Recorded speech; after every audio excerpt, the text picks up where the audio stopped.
Welcome to Bird's Garden School. In class 12th, we were studying solutions, and our today's topic is ideal and non-ideal solutions. In solutions, we have already learned Rawls law और Rawls law के basis पे आज हम पढ़ेंगे कि solutions को हम दो पार्ट्स में या फिर बोल सकते हैं दो टाइप्स में क्लासीफाई करते हैं. The first one is ideal solution and second one is non ideal solutions. Class 11th में चैप्टर 5 जो हम लोगों ने पढ़ा था स्टेट्स ऑफ मैटर, तो कुछ कहानी वैसे ही है. वहाँ पे भी हम लोगों ने पढ़ा था आइडियल गैसेस और नॉन आइडियल गैसेस, और वहाँ पे क्या पढ़ा था कि आइडियल गैसेस और नॉन आइडियल गैसेस बस थोड़ी सी चीज़ पर डिपेंड करती हैं कि हमारे पास वैसी गैसेस जो कि हमारे गैस इक्वेशन को फॉलो करे वो कहलाती है हमारी आइडियल गैसेस, और जो फॉलो नहीं करे वो कहलाती है हमारी नॉन आइडियल गैसेस. सिमिलरली यहाँ पे भी कुछ ऐसा ही है. आइडियल सॉल्यूशंस वैसे सॉल्यूशंस जो कि रॉल्स लॉ को ओबे करते हैं, यानी कि रॉल्स लॉ के अकॉर्डिंगली मूव करते हैं, वो कहलाते हैं आइडियल सॉल्यूशन. एक्चुअल में प्योर आइडियल सॉल्यूशन की अगर हम बात करें तो प्योर आइडियल सॉल्यूशन एग्जिस्ट नहीं कर सकता है. नॉन आइडियल सॉल्यूशन की बात करें तो नॉन आइडियल सॉल्यूशन का मतलब वैसे solutions which do not obeys Rawls law. ठीक है, सिंपल सी बात है. अब यहाँ पे हम समझते हैं कि भाई ओबे रॉल्स लॉ या does not obey, do not obey Rawls law का मतलब क्या है. ठीक है, तो पहली चीज़ तो ये है कि हम आइडियल सॉल्यूशंस की तरफ मूव करते हैं. तो आइडियल सॉल्यूशंस हमारे पास क्या है. आइडियल सॉल्यूशन की अगर बारे में बात करें, देखो यहाँ पे मैंने लिखा है del mix H is equal to 0, del mix B is equal to 0. सारी चीज़ों का मतलब समझने की कोशिश करते हैं. तो सबसे पहले हम बात करते हैं आइडियल सॉल्यूशन की. वैसे solutions which obeys Rawls law over the entire range of concentration. Entire range of concentration का मतलब हो गया उसका जितना भी कॉन्सेंट्रेशन रहेगा हर जगह पे पूरे सॉल्यूशन में, ओवरऑल पूरे सॉल्यूशन में वो रॉल्स लॉ को फॉलो करता है या वहाँ पे रॉल्स लॉ एप्लीकेबल है. अब रॉल्स लॉ क्या है, तो पहले ये समझते हैं कि रॉल्स लॉ है क्या चीज़. रॉल्स लॉ सिंपली कुछ नहीं था. हमारे पास क्या था कि हम रॉल्स लॉ से by the help of Rawls law हम ऐसा बोल सकते हैं कि हम वेपर प्रेशर निकाला करते थे किसी सॉल्यूशन का. अगर हमारे पास कोई एक सॉल्यूशन है, उस सॉल्यूशन को हम लोगों ने एक सॉल्यूट और एक सॉल्वेंट, यानी कि basically we are talking about binary solutions, कि हमारे पास एक सॉल्यूट है एक सॉल्वेंट है, दोनों को मिक्स किया है. दोनों को मिक्स करने के बाद हम लोग क्या कर रहे हैं, उसका वेपर प्रेशर निकाल रहे हैं. अगर उसका कैलकुलेटेड वेपर प्रेशर जो रॉल्स लॉ से निकाला गया है और वैसा वेपर प्रेशर जो हम लोगों ने प्रैक्टिकली ऑब्जर्व किया है, ऑब्जर्वेशनल वैल्यू, तो जो निकाला गया है थ्योरेटिकली और जो प्रैक्टिकली एग्जिस्ट एक्चुअल में करता है, अगर दोनों सेम टू सेम हो जाएं, ठीक है, इसका मतलब वो रॉल्स लॉ को फॉलो कर रहा है. अगर वो सेम ना हो तो रॉल्स लॉ को फॉलो नहीं कर रहा है. बात समझ में आ रही है. तो यहाँ पे वैसे सॉल्यूशंस में होगा क्या, पहली चीज़ कि अब रॉल्स लॉ के अकॉर्डिंगली अगर हम मूव करें तो भाई आइडियल सॉल्यूशन इनको बोला जाता है. आइडियल सॉल्यूशन उन सॉल्यूशंस को बोला जाता है जहाँ पे पहली चीज़ आती है इंथैल्पी की. The enthalpy of mixing of the pure components to form solution is 0. इसका मतलब हमारे पास जो इंथैल्पी होगा, जैसे मान लिया मैंने, हमारे पास एक सॉल्यूशन है जहाँ पे हमारे पास एक कंपोनेंट है A और एक कंपोनेंट है B. अगर मान लेते हैं कि फर्स्ट कंपोनेंट A का और सेकंड कंपोनेंट B का दोनों जब प्योर फॉर्म में है, यानी कि अभी हम लोगों ने मिक्स नहीं किया है, सॉल्यूशन नहीं बनाया है, तो जब हम लोगों ने सॉल्यूशन नहीं बनाया है तो वो दोनों अपने अपने प्योर फॉर्म्स में हैं और दोनों के अंदर कुछ ना कुछ अपना अपना इंथैल्पी होगा. तो दोनों के इंथैल्पीज को हम लोग सम कर देते हैं, ऐड कर देते हैं. ठीक है, लेट अस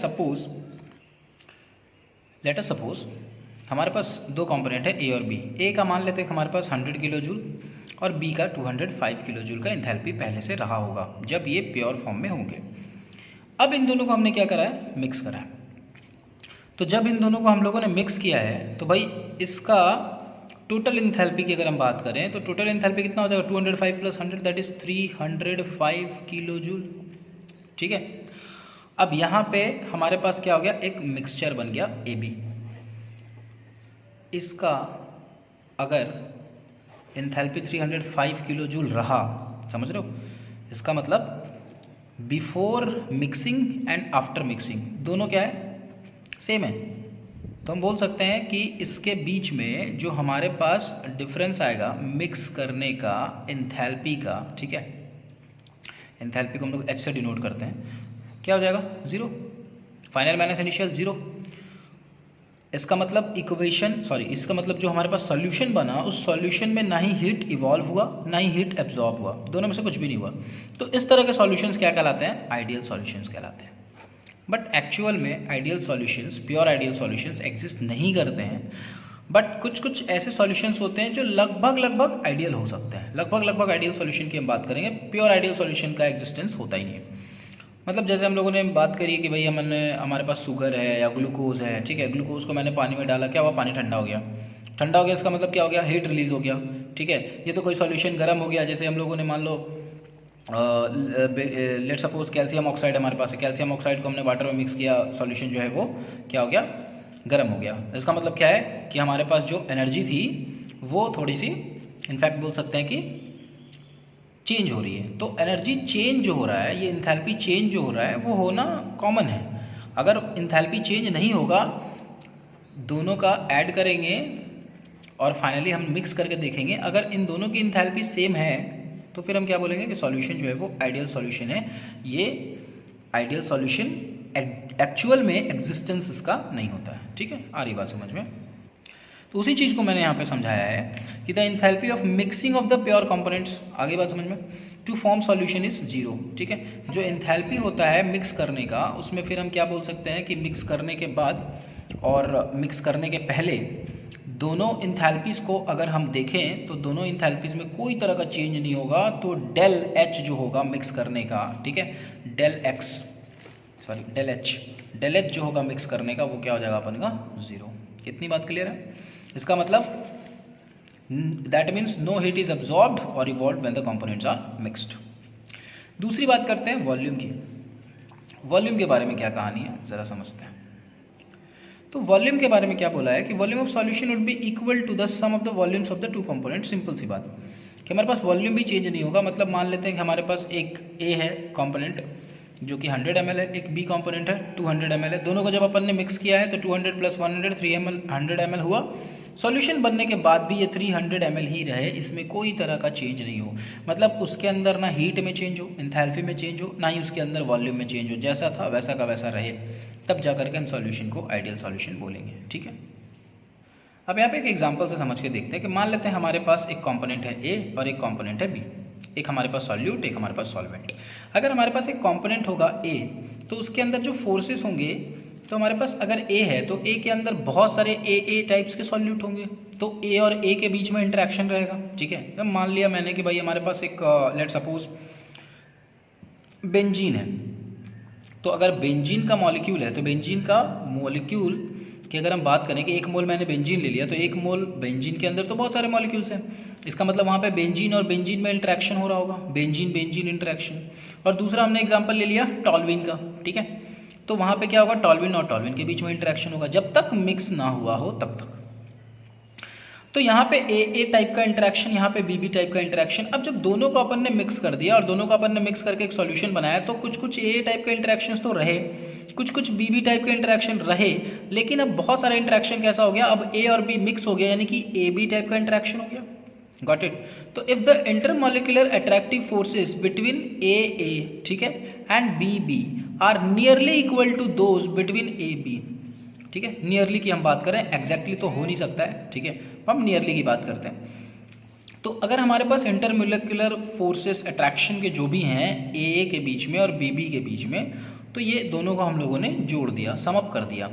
और इनको समअप करने के बाद हमारे पास क्या हुआ कि कुछ इंटरमॉलिक्यूलर फोर्सेस जो आते हैं वो ए बी के इंटरमॉलिक्यूलर फोर्सेस के बराबर अगर होते हैं तो वो कहलाते हैं आइडियल सॉल्यूशन। एग्जांपल हमारे पास है solution of n hexane and n heptane, ठीक है। एन हेक्सेन का मतलब नॉर्मल हेक्सेन हो गया और ये नॉर्मल हेप्टेन हो गया। इसके अलावा ब्रोमोइथेन, क्लोरोइथेन, इसके अलावा बेंजीन और टॉल्विन, ठीक है। यहाँ तक सबको क्लियर है? Next is non ideal solution. तो नॉन आइडियल सॉल्यूशन का मतलब क्या है कि जब हमारे पास एक ऐसा सॉल्यूशन है जो रॉल्ड्स लॉ को ओबे नहीं करता है over the entire range of concentration, it is called non ideal solution. अब नॉन आइडियल सॉल्यूशन में क्या होगा कि हमारे पास, नॉन आइडियल का मतलब क्या हो गया रॉल्स लॉ को फॉलो नहीं करना। इसका मतलब हम लोगों ने जो वैल्यू निकाल के रखी है वेपर प्रेशर की रॉल्स लॉ से, और जो एक्चुअल में उसकी प्रैक्टिकल एक्सपेरिमेंटल वैल्यू होगी वेपर प्रेशर की, वो दोनों आपस में बराबर नहीं होंगे। अगर वो दोनों में बराबर होंगे आपस में, या तो नियरली सेम होंगे, या तो पूरे सेम होंगे, एग्जैक्टली सेम होंगे, या तो नियरली सेम होंगे, तो वो बेसिकली हमारा क्या कहलाएगा, आइडियल सॉल्यूशन। अगर हमारे पास सेम नहीं होगा तो नॉन आइडियल सॉल्यूशन। अब यहाँ पे सेम चीज़ें होंगी कि भाई यहाँ पे हमारे पास क्या होगा कि जैसे आइडियल सॉल्यूशंस में क्या होता था कि हमारे पास जो भी इंथैल्पी है वो सेम रहने वाली है, यानी कि change in enthalpy will be zero. यहाँ पे change in enthalpy will not be zero, ठीक है। Change in enthalpy will not be zero, हमारे पास इंथैल्पी चेंज नहीं होगी। इसका मतलब क्या है, सॉरी, इंथैल्पी में चेंज आएगा, तो इंथैल्पी में जब चेंज आएगा तो del H will be not equal to zero. दूसरी चीज़ कि हमारे पास वॉल्यूम जो होगा, वॉल्यूम में भी चेंज आएगा, वॉल्यूम या तो बढ़ेगा या तो घटेगा, ठीक है। तो the vapour pressure of such a solution is इधर हायर और लोअर। अब जो वेपर प्रेशर की बात है, वहाँ पे क्या था, वेपर प्रेशर कांस्टेंट था, वेपर प्रेशर में कोई भी चेंज नहीं आया।